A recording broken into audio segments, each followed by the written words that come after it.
Hello, everyone. Hope you're all doing well, and let's jump right into our first story. They're not my kids and not my problem. About a month ago, I found out both of my children were the results of my soon to be ex wife's affairs. I've had a feeling for a while now that both of them were not mine. 6 years ago, when my son was born, I was the happiest I had been in my entire life. I had married my best friend, we had a child together, and everything seemed amazing. That was until he started getting older. After a few years, I started to have doubts that he was actually mine. He did not look like my child. The more he started to grow, the more I realized just how different he looked compared to what I would expect a child of mine to look like. I am not petty or paranoid enough to let that alone drive me. It was my WHR of a wife, you know what I mean, that really set my alarms off. Whenever she went out, she never went where she said she did. She would have huge holes in her schedule she could never explain to me. She would refuse to allow me to interact with anyone from her workplace, and a close friend of hers accused her of flirting with her spouse at the time. It did not help that soon after our son was born, her lies started to catch up with her. Still, though, I loved her like the fool I was. She told me up and down how much she loved me whenever one of her lies caught up with her. She had convinced me that despite the fact she was a lying and manipulative woman, that she wasn't a lying, manipulative WH or. Last year, she got pregnant again, and I still held out a small bit of hope that it was mine. But when her daughter was born, it was obvious she was mixed race. I refused to sign the birth certificate, and the paternity test I demanded afterwards proved my suspicions right all along. Neither of them are mine. The day I got those test results was the day I filed for divorce from that hoe and walked away from the family I had created. I knew that it would destroy her son's life to see me walk out. Despite my concerns, I was the best dad I could be to him. I loved him with all my heart and put in 100% into being the father he deserved. Now, though, when I see him, I am filled with disgust. Disgust for my WHR of a wife, disgust with myself for not trusting my instincts, and disgust that the last 6 years of my life have been for nothing. I have been told by multiple people now that I am a monster for leaving my son like this. My ex has tried on multiple occasions since I moved out to use him to guilt me into getting back with her. She will have him call me at random hours of the night, crying and begging for his daddy to come back. The day I moved out, she paraded him into the room as I packed my things to show me how much damage I'm doing. In every conversation that he has brought up, both online and off, I'm berated and shamed. That despite the fact I am not the boy's biological father, I am his dad. What I have sadly now realized is that, to most, my own feelings mean nothing. My parents are my only supporters through all this, with my own siblings calling me a despicable person for abandoning a child like that. My feelings of betrayal and sadness mean nothing, because a child is involved. I know it is not his fault. I know that the man he called his father for his entire life just walked away.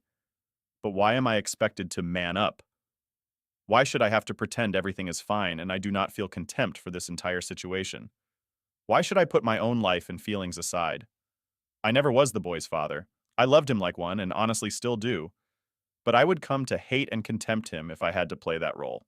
Hate myself for not standing up and taking my own life back into my own hands.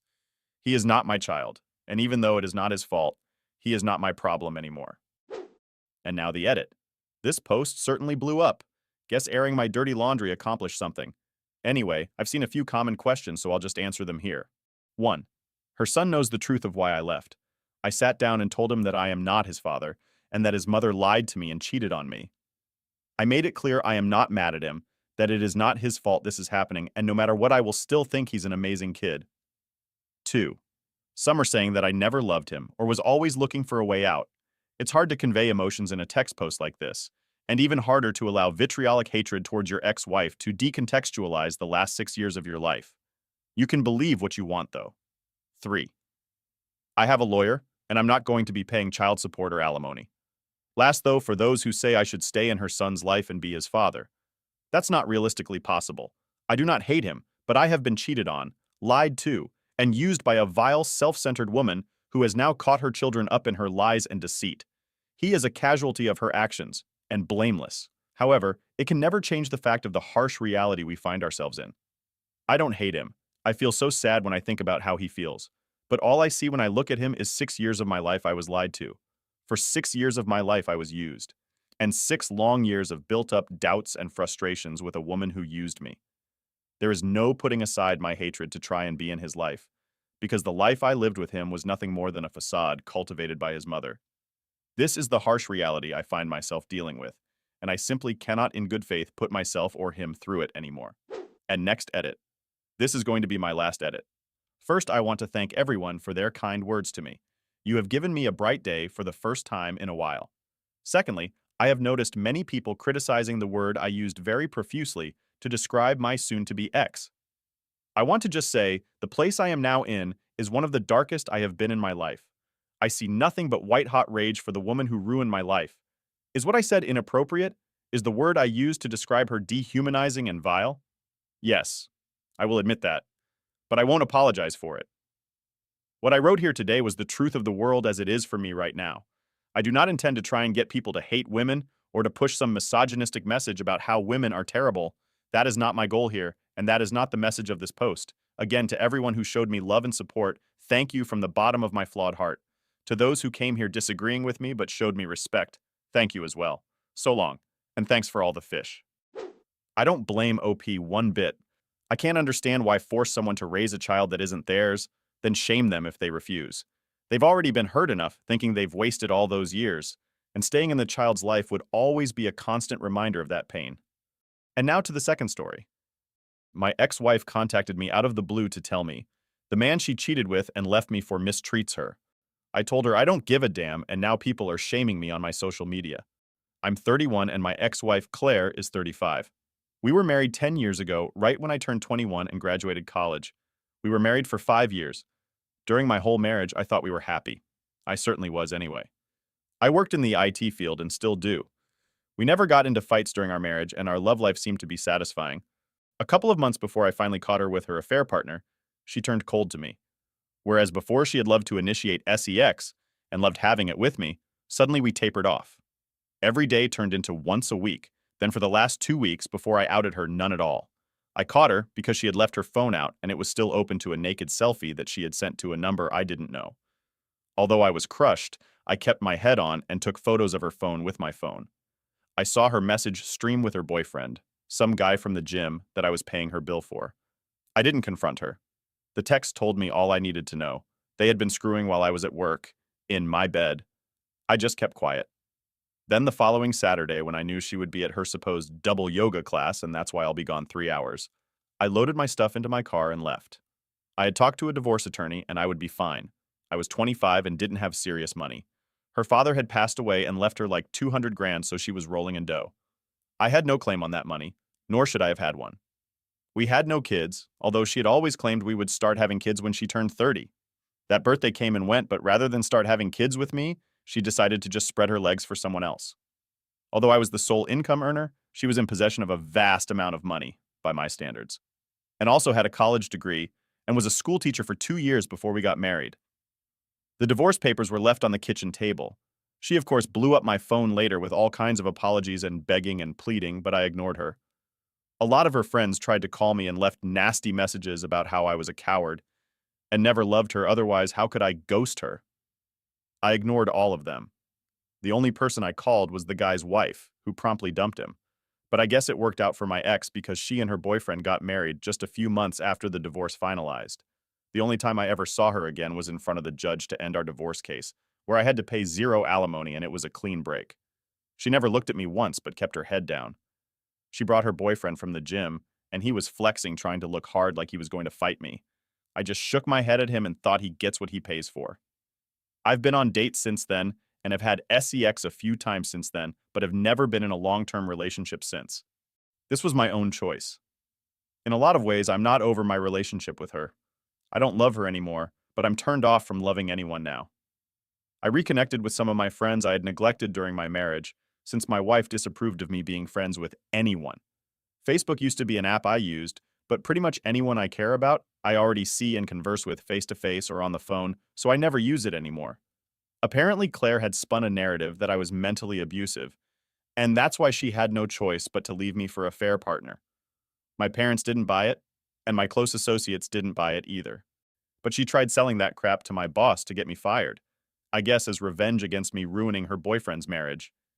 Ironic that she caped for his marriage, when it was his new bachelorhood that helped make a relatively honest woman out of her.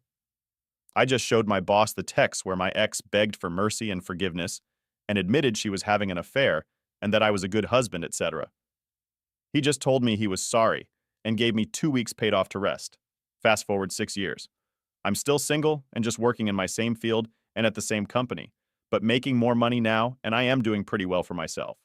My own apartment, I've got savings, I've got a 401k, a car, and am generally happy. I do what I want, when I want, and answer to no one. I suppose I could put a down payment on a house, but I don't need one, and I'm happy where I'm at. But last week, my ex started texting me again. I never blocked her number, since there was no need to. She hadn't been trying to contact me anymore since the flurry of old messages a long time ago begging me not to divorce her, and telling me the other guy, who she is now married to, didn't mean anything to her, blah blah. At first, her messages were just friendly. Hi, it's Claire. Long time no see, how are you? I know I effed up. Can I call you? Then she tried to call me at least 10 times. I didn't pick up, and I didn't answer any of her texts either. This is still your number, right? I talked to mutual acquaintance, and he says this is still your number since you replied to him on it. Please talk to me. She then told me how much she missed me and how I was the only man who was ever good to her. Then she started sharing information. OP, affair partner, is such a bastard. He hurts me. I don't know what to do. I made the biggest mistake of my life throwing you away. You were the best thing that ever happened to me. I still ignored her. Then she started naming off different ways that he hurt her. I don't ever want to contact her again, so I texted our mutual acquaintance, a person who had joined in on calling me a coward years ago, but with whom I still have some contact because I know his family, and told him what Claire told me and asked him to get into contact with the proper authorities if what she's saying is true. Because I don't give a crap about Claire anymore, and I don't care if she starved to death in the street or died, but maybe her friends care. I actually used those words. Looking back, it's obvious I do care, if I bothered to try to send such a hateful message through an intermediary, but I didn't want to get involved otherwise. I also think Claire is trying to manipulate the former nice guy I used to be. The old me would have rushed to her rescue and be a shoulder to cry on. Not anymore. The acquaintance told me I was an evil person and a monster. I told him to screw himself and blocked him. For the first time in forever, I logged into Facebook. As expected, no one that I used to think of as a friend had ever tried to message me to comfort me, or help me back when I was first getting cheated on and divorced. I had gotten a lot of support from my family and actual friends and coworkers who had since become outside friends. Tons of people who were her friends have been sending me messages now, telling me they were right to support her because I was abandoning her in her time of need. Like, seriously, what the hell? What am I supposed to do? I'm her ex-husband and someone she cheated on. They know about the alleged misconduct on the man's part, so as her friends, what are they doing about it? I'm just some guy she used to know and who she hurt. I kept on getting the abuse. I screen captured all the texts she had sent me recently, as well as years ago. My number never changed and I never delete anything. And have decided to stop taking high roads on social media and just plastered all their feeds with her texts, where she begged me to take her back and she admitted to cheating on me. Finally, they left me alone. Now she is still texting me complaining about what I said to the mutual acquaintance and accusing me of never loving her, and that I was an evil person. I never replied to her. I feel good about what I did, and in my own sick way, I feel like I have closure. Nice to see some good karma. Should have sent her text to her new husband to see what he has to say about it. And that's the end of today's saga. Thanks for joining us today, and don't forget to press like and subscribe. I will see you next time. Bye-bye.